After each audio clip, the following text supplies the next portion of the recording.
بھارت کی طرف سے کشمیر پر ڈھائے جانے والے مظالم اب برداشت کی حدوں سے تجاوز کر چکے ہیں۔ بچے، بوڑھے، جوان، مرد و خواتین، غرض کوئی بھی بھارتی جارحیت سے بچ نہیں سکا۔ بچوں پر ایسا بےایمانہ تشدد کیا جاتا ہے کہ اس کے تصور سے ہی رونگٹے کھڑے ہو جاتے ہیں۔ خواتین کو جنسی تشدد کا نشانہ بنایا جاتا ہے۔ ہنستے بستے گھروں کو اجاڑنا بھارتی فوج اور بھارتی پولیس کا مشغلہ بن چکا ہے۔ جوانوں کو اغوا کر کے لاپتہ کر دیا جاتا ہے اور بعد ازاں بے دردی سے مسخ شدہ لاشیں توہین آمیز انداز میں پھینک دی جاتی ہیں۔ خصوصاً آزادی کی آواز اٹھانے والے نوجوانوں کو بلا وجہ پکڑ کر جعلی پولیس مقابلوں میں قتل کر دیا جاتا ہے۔ KPI کے مطابق بھارتی فوج نے صرف ماہ اکتوبر 2017 میں جعلی مقابلوں میں 20 سے زائد کشمیریوں کو شہید کیا ہے، جبکہ فوجی آپریشنز کے دوران نہتے کشمیریوں کے خلاف طاقت کا بے دریغ استعمال کیا۔ 217 شہری شدید زخمی ہوئے، اس میں سے زیادہ تر پیلٹ گن کا نشانہ بنے، جبکہ بھارتی فوج نے 308 کشمیریوں کو گرفتار کیا۔ ان میں سرکردہ حریت رہنما بھی شامل ہیں۔ قابض فوج نے آپریشنز کے دوران 48 گھروں کو تباہ کر دیا۔ 4 خواتین کی بے حرمتی بھی کی گئی۔ میڈیا سروس کے مطابق بھارتی فوج نے احتجاج کرنے والے نہتے مظاہرین پر آنسو گیس اور پیلٹ گن کا استعمال کیا۔ دیکھا جائے تو بھارتی فورسز نہتے کشمیریوں پر بدترین مظالم کر رہے ہیں، لیکن دوسری طرف اس کے باوجود غیور کشمیری قوم بھارتی فورسز کے سامنے سینہ تان کر ڈٹے ہوئے ہیں، پوری قوت سے آزادی کا نعرہ بلند کر رہے ہیں، جبکہ 8 لاکھ فوج صرف کشمیر میں ہونے کے باوجود بھارت کشمیریوں کو قابو کرنے اور ان کی آواز کو دبانے میں ناکام ہو گیا ہے۔ ظلم کی بدترین داستانیں رقم کرنے کے باوجود آزادی کی شمع بجھنے کا نام نہیں لے رہی ہے، کیونکہ وانی کی شہادت نے تحریک میں ایک نئی سوچ پھونک دی تھی۔ بدلے میں بھارتی فورسز نے نہتے کشمیری عوام پر مظالم کے پہاڑ توڑے، پیلٹ گن کا بے تحاشا استعمال کیا۔ ایک اندازے کے مطابق 2 ملین سے زائد پیلٹس استعمال کی گئیں، جن سے 7,000 سے زائد کشمیری بری طرح زخمی ہوئے اور کچھ بینائی سے بھی محروم ہو گئے۔ ڈاکٹرز کے مطابق ان میں مختلف کیمیکلز استعمال ہوتے ہیں، لیکن بہادر کشمیری قوم پھر بھی بھارت کو ناکوں چنے چبوا رہی ہے۔ یہی وجہ ہے کہ اب بھارتی فورسز نہتے کشمیریوں کے سامنے ہار تسلیم کر چکی ہے، کیونکہ وہ اکیلے کشمیری عوام کا مقابلہ کرنے کی طاقت نہیں رکھتی۔ اسی لیے بھارتی حکومت نے مقبوضہ جموں کشمیر میں کشمیریوں کی تحریک آزادی کو کچلنے کے لیے اسرائیل سے مدد مانگ لی ہے۔ اس سلسلے میں اسرائیل کا اعلیٰ سطح کا فوجی وفد مقبوضہ جموں کشمیر پہنچا۔ بھارتی فوج کی شمالی کمانڈ کے ہیڈ کوارٹر ادھم پور میں اسرائیلی فوجی وفد اور بھارتی فوجی حکام کے درمیان دن بھر مشاورت کا سلسلہ جاری رہا۔ میڈیا رپورٹس کے مطابق بھارتی فوج کے ترجمان کرنل این جوشی نے جموں میں صحافیوں کو بتایا کہ میجر جنرل بیرک کے ہمراہ اسرائیلی فوج کے کئی سینئر افسران نے جموں کے علاقے ادھم پور میں شمالی کمان کے ہیڈ کوارٹر کا دورہ کیا۔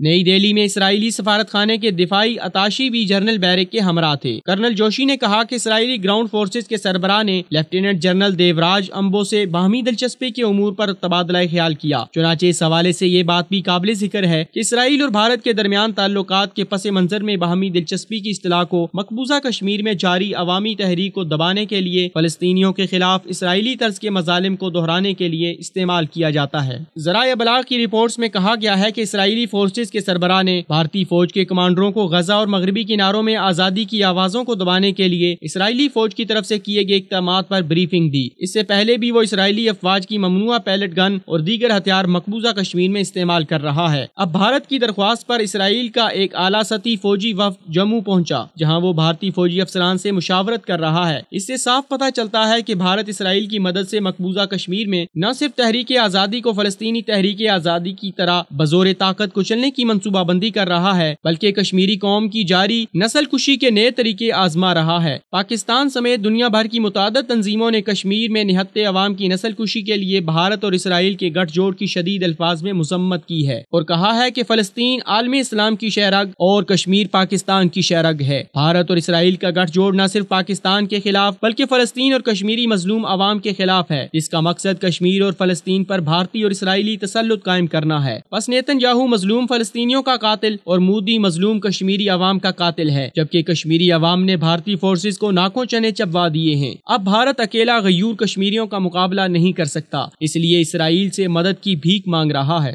دوسری جانب بھارت مذاکرات کار کا تعین اور کشمیر کی سیاسی جماعتوں اور حریت قیادت سے مذاکرات کا ڈھونگ بھی رچایا جا رہا ہے۔ بھارت یہ سب کچھ صرف عالمی برادری کے دباؤ سے بچنے کے لیے کر رہا ہے۔ اس تناظر میں حریت کانفرنس نے بھارت کی جانب سے مقبوضہ کشمیر کے لیے مذاکرات کار کا تقرر عالمی دباؤ کا نتیجہ اور معاملے کو طول دینے کا حربہ قرار دیا ہے۔ حریت کانفرنس نے پاکستان کو شامل کیے بغیر بھارت کے ساتھ مذاکرات کرنے سے انکار کر دیا ہے۔ حریت کانفرنس کے رہنماؤں سید علی گیلانی، میر وائز، عمر فاروق اور یاسین ملک نے مقبوضہ کشمیر کے لیے لیے بھارت کی جانب سے دنیشور شرما کو مذاکرات کار مقرر کرنے کے خلاف جاری مشترکہ بیان میں کہا ہے کہ تنازع حل کرنے کی بجائے دنیشور شرما کو امن بحالی کے لیے بھیجا جا رہا ہے۔ مقبوضہ کشمیر کے زمینی حقائق تسلیم کیے جائیں، جب تک کشمیر کو تنازع نہیں سمجھا جاتا کسی مذاکرات کار کو تسلیم نہیں کریں گے۔ اور سابق بھارتی انٹیلیجنس سربراہ دنیشور شرما کی جانب سے کشمیر کی صورتحال کا شام میں فرقہ وارانہ جنگ سے موازنہ پروپیگنڈا ہے۔ سری نگر میں اجلاس کے بعد مشترکہ مزاحمتی قیادت نے مزید کہا ہے کہ جن مذاکرات کا مقصد مسئلہ کشمیر کو حل کرنے کی بجائے جبری فوجی قبضے کو طول دینا ہو، ان میں شمولیت سے کوئی نتیجہ برآمد نہیں ہوگا۔ بھارتی وزیر اعظم کے بیان سے ہمارا یہ موقف درست ثابت ہوا ہے کہ بھارت مذاکرات کا شوشہ چھوڑ کر دنیا کی آنکھوں میں دھول جھونکنے کی کوشش کر رہا ہے۔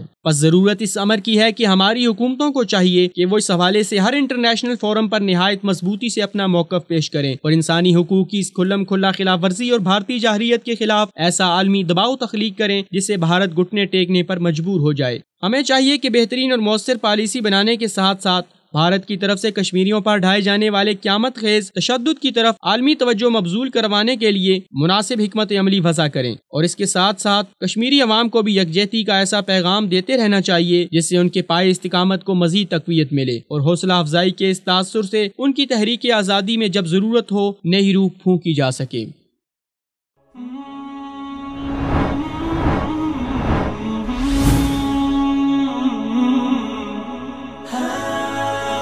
دنیائے اردو کا درخشاں ستارہ وصال اردو۔